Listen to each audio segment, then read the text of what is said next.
fire lifeli chombo ndopinda mutansi ndakapfeka chombo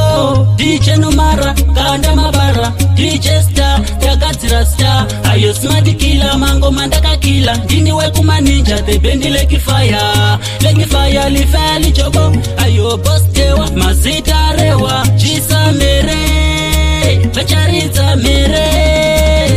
imba yangu Mwari imba isina Jesu haina mufaro imba yangu Baba imba isina Jesu haina mufaro imba yangu Mwari imba isina Jesu haina mufaro imba yangu Baba imba isina Jesu haina mufaro fura nebalo kana morarika mwana wenyugani ndiri kushupika vegodo vanemona vari kubaika parwendo reupenyu avadi ndisvike avadi ndishande chinobatika chese chandinoshanda vanochishora kana ndikaimba vanongopurata kuswerera ini vechinditaura saka ndati imba yangu Mwari imba isina Jesu haina mufaro imba yangu Baba imba isina Jesu haina mufaro imba yangu Mwari imba isina Jesu haina mufaro imba yangu Baba imba isina Jesu haina mufaro kunyangwe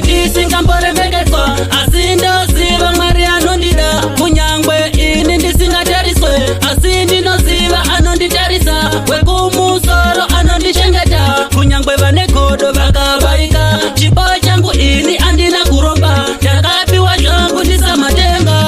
imba yangu Mwari imba isina Jesu haina mufaro imba yangu Baba imba isina Jesu haina mufaro imba yangu Mwari imba isina Jesu haina mufaro imba yangu Baba imba isina Jesu haina mufaro fura nebalo kana morarika mwana wenyugani ndiri kushupika vegodo vanemona vari kubaika parwendo reupenyu avadi ndisvike avadi ndishande chinobatika chese chandinoshanda vanochishora kana ndikaimba vanongopurata kuswerera ini vechinditaura saka ndati imba yangu Mwari imba isina Jesu haina mufaro imba yangu Baba imba isina Jesu haina mufaro imba yangu Mwari imba isina Jesu haina mufaro imba yangu Baba imba isina Jesu haina mufaro kunyangwe ndisingamboremekedzwa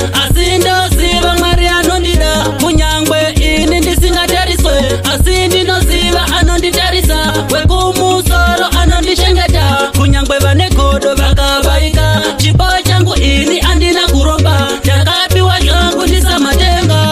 imba yangu Mwari imba isina Jesu haina mufaro imba yangu Baba imba isina Jesu haina mufaro imba yangu Mwari imba isina Jesu haina mufaro imba yangu Baba imba